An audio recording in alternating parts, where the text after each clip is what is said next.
Hey guys, Dalton with Jaspertronics here doing another housing and bulb swap on a BL FU180A. Alright, so let's get started.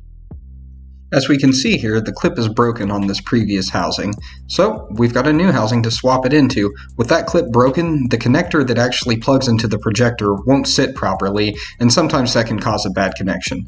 So what we're first going to do is remove the screws that hold this metal bracket in place that's actually holding the bulb in place.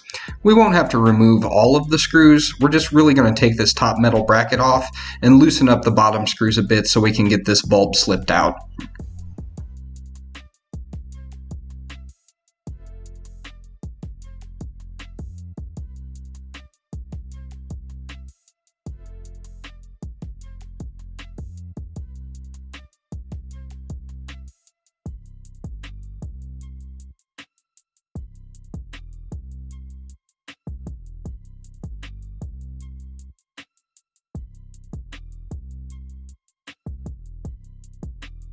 Well, hopefully the bottom screw on your housing doesn't give you as much trouble as mine did, but here we have it. There's the bulb.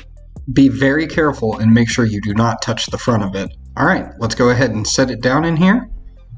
Yep, just like that. Not really. Let's get it turned the right way. There you go, Dalton.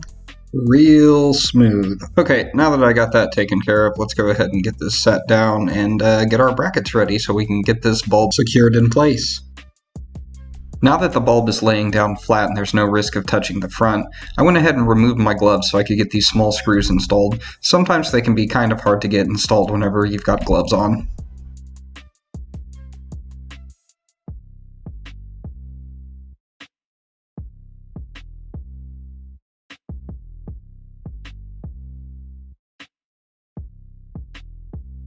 Alright, now that we have that top bracket installed, all we have to do is install the bottom bracket.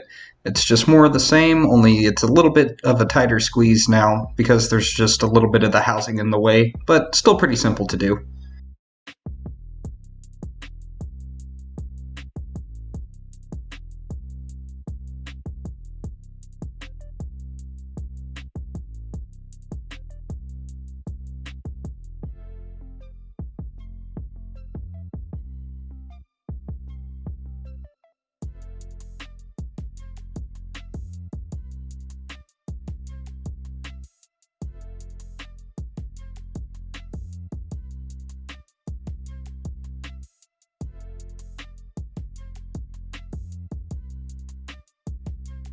Alright, it looks like we got that good and secure, and that bulb shouldn't be going anywhere.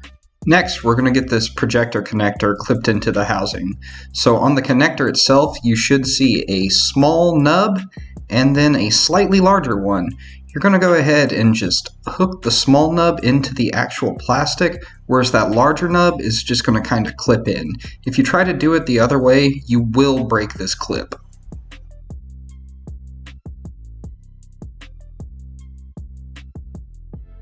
Okay, and the last thing we need to do is go ahead and put this heat shield on.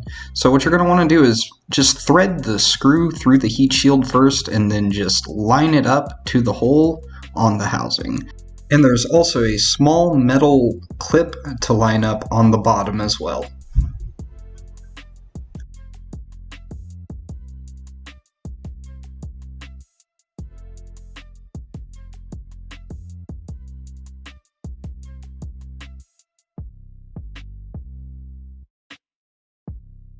Alright, and we're all done. That's how you do a housing swap on the BL FU180A. Once again, guys, if you liked the video, make sure to leave us a like, and if you have any questions or comments, drop them down in the comments section below. And if you haven't done so already, make sure to give us a subscribe because we're always cranking out new videos. Well, thanks again for choosing Jaspertronics, guys, and we'll see you next time. Later.